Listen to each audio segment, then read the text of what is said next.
Hey everyone. Kind of wanted to do a quick overview of some guns that are going to be in the same sort of category, kind of a higher end double single action gun. I know I get asked a lot of questions on these three guns, and a lot of people compare them. So figured I'd kind of break them down for you and pros and cons of each, and my thoughts on them and how I shoot each of them. So let's kind of get going. We'll put a couple of these off to the side. We'll start with the Brigadier Tactical. All of them have already been unloaded and checked, but we'll show you again. I really like this gun. It's one of my better fit guns as far as slide to frame.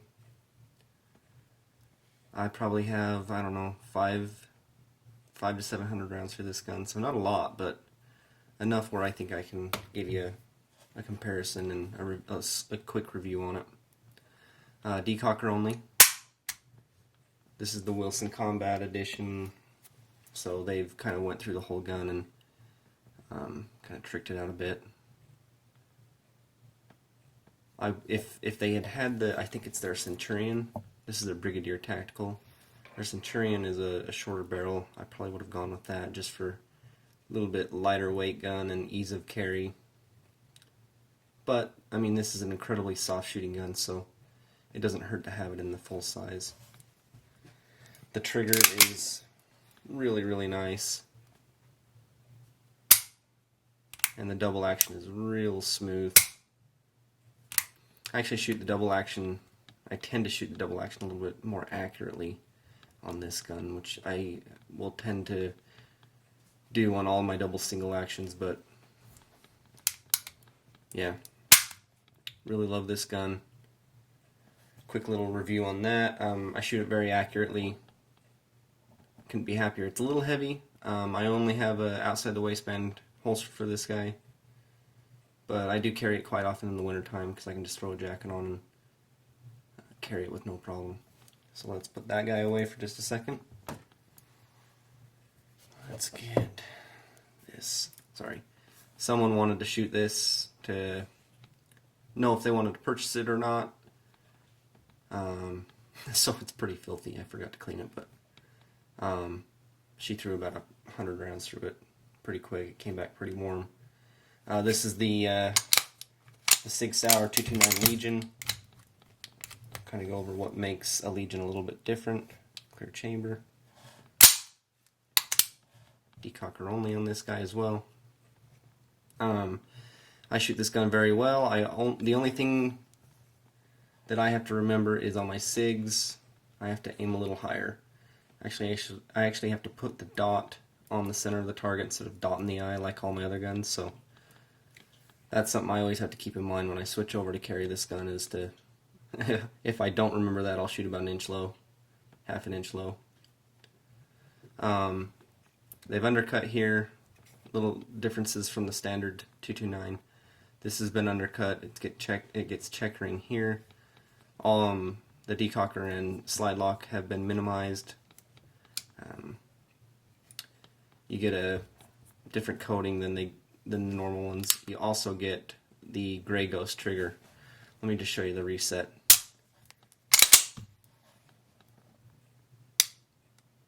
It's really ridiculous. That was one of the main selling points for the father and daughter that were wanting to shoot this, is they had never shot this trigger, and they were thinking that this came with a SIG's short reset trigger, and it doesn't. It comes with its own trigger from Grey Ghost. And yeah, I also shoot this gun better in double action, but also shoot it great single action. So no complaints there. The grips are very comfortable. They're special to the Legion edition. And I think that this was one of the first guns to get their X-ray sights. And now they have an RX line for optics and everything, but I really like this gun. This is my outside the waistband light that I run. I run an XC1 when I appendix carry this guy. So put that away for just a second.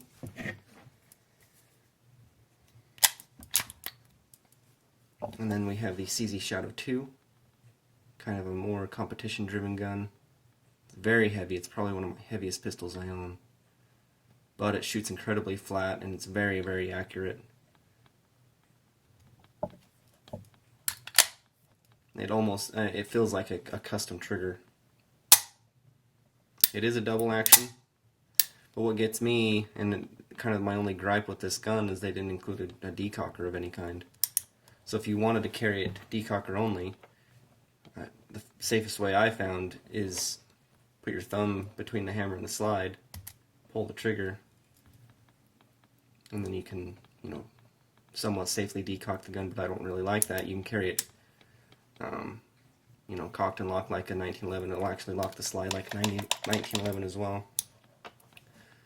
But yeah, quick little overview. I shoot this gun very, very well, but it is a very heavy gun, so on the rare occasions that I do carry this, I know I carried it at the end of the day. It's quite heavy. So let's kind of compare them. I do have my wife's scale, so we can show you the drastic weight difference in some of these.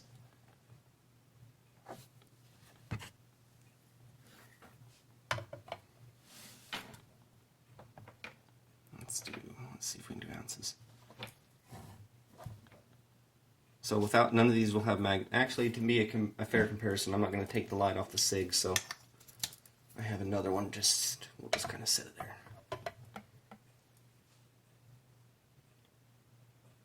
So 47.4 ounces. And for anyone that's wondering, without it, 43 point, we'll just say 3. So very, very heavy gun, which I think helps in the recoil. We'll do this one before the light. 32.4. 36.47. Now for the Sig. I had a hard time. The reason I don't want to take it off is I have a little piece of paper underneath the locking lug because I couldn't seem to find the right match to keep that light nice and tight. It just rattled around no matter what adapter I put in there. So right now it has a little piece of like cardstock paper keeping it from rattling around. I mean, functionally it would be fine without it, but yeah. So 32.56 on that guy. So the CZ is very, very heavy, but it does help in the recoil. Kind of some pros and cons. Let's go over those. All of these are heavy. If you compare it compared to a Glock or anything like that. So carrying them, you know, over the course of a day, you can tell, and your waistband will, you know, kind of get tired, and or your hips will get tired. So if you plan to carry these, get a really good belt and a really tight-fitting holster. The farther that holster sits away from your body, the more uncomfortable it's going to be. I'm trying to think. I have had a couple light primer strikes on this gun, but the great thing with double single action is it will typically just go off second time. That's kind of been my only gripe with this gun, is I have had probably in the 800 or so rounds I've shot through this gun, I've probably had 20 light primer strikes, which is quite a bit. I have heard that is a problem on the 229s. But other than that, it's a great gun. I carry it quite often. That lens is disgusting.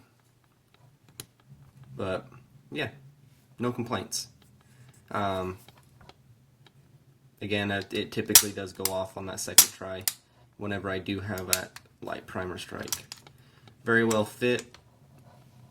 They are a little bit pricey. All of these are within $50 of each other as far as their price, so take that into consideration too when you're deciding on what has more features for the same price.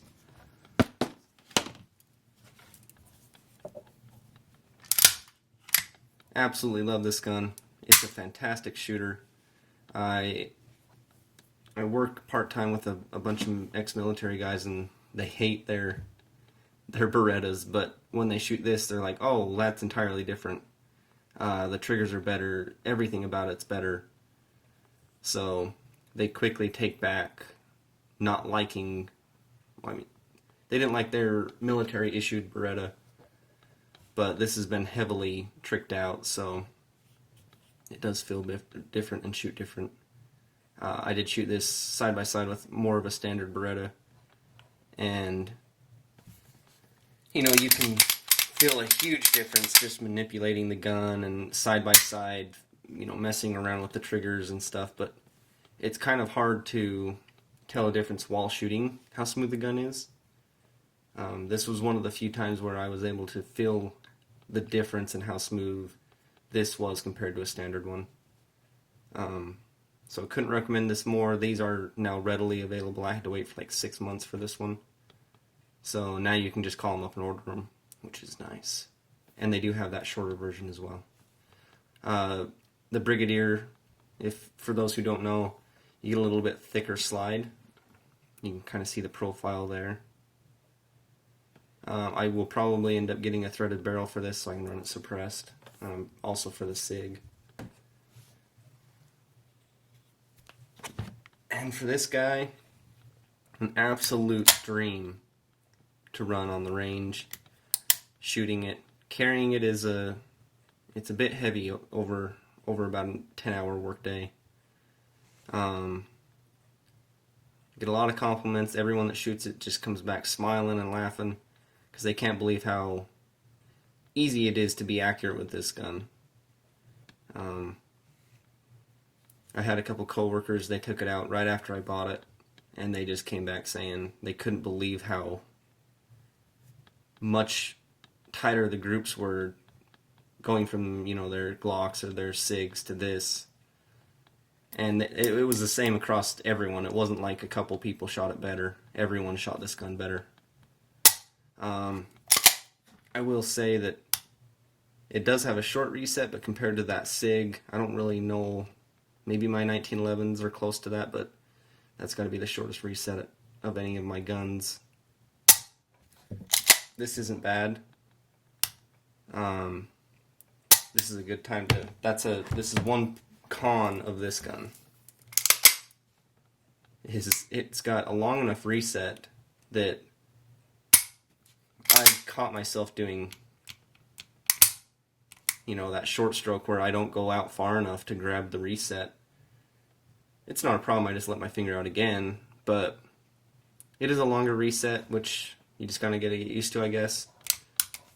But all of these, I figured this would be a good video for anyone looking, because these are kind of the higher end of all of these models. And my opinion is this is a fantastic competition range gun. It weighs so much, and a lot of that weight's right out here. Low bore axis. One cool thing is they run the rails internally. So it does seem to stay very, very clean. The safety, you do get extended safety. The problem is that it would take it off safe in a holster. The holster is not built for it, I would give it that. But that extended safety was just hanging out there way too far, to the point where I couldn't hit the slide lock, which isn't a big deal for me because I'll just reach up and let go. But for a lot of my friends that like to use the slide lock to release, they couldn't figure it out because that safety would get completely in the way of you reaching that. This safety is, you can rotate it around, index it, and lock it in place. So if you find that you want it to be a little lower, you just rotate it down a little bit. Aluminum grips, they do get hot and cold. They're affected by the weather quite drastically. So if you, like, I kind of living in Utah, we have the two extremes. So in the wintertime, this is unbelievably cold if you shoot outside. And if you set this in the sun for even a few minutes in the summertime, it almost burns your hands, especially being black, because those are aluminum. This is a great gun to carry outside the waistband. I do carry it quite often in the wintertime. It's easy to service. Parts are easier to find. On that CZ, if I wanted a threaded barrel, I'd have to have the barrel fit to the gun, kind of like a custom 1911. So I will not be doing a threaded barrel on that guy, unfortunately, but that's okay. Very, very comfortable gun. Fits my hand well. The grip's a little fat for some people, but I really like these Wilson Combat grips. I think they're VZ, made by VZ. I don't know if it says. Yeah, VZ grips. If you guys can see in there. All of these are extremely reliable. No malfunctions other than the light primer strikes on this guy. But yeah, there's a quick little overview. Love this gun, decocker only, same with the Wilson Combat. Both triggers are great. The double action on this is very smooth, but I would say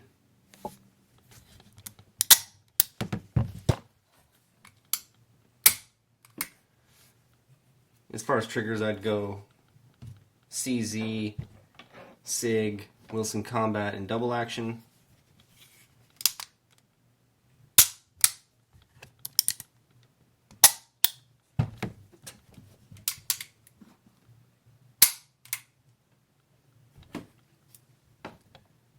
Definitely first on the CZ for single action, and then I'd just tie these two up for single action.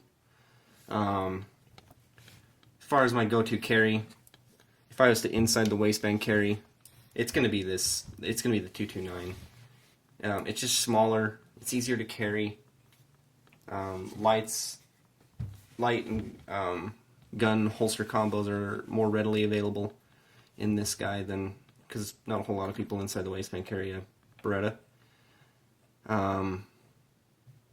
Special occasion, range days, or I work at a gun store, so some people just want to shoot this gun before they, spend $1,200 on a gun.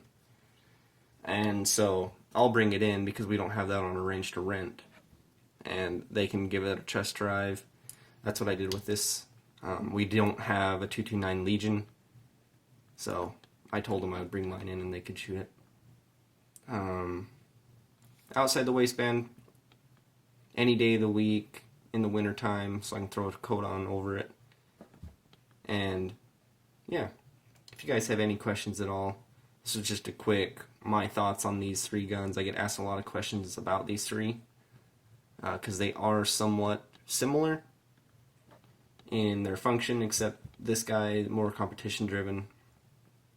But as far as quality and price, these are all equally the same.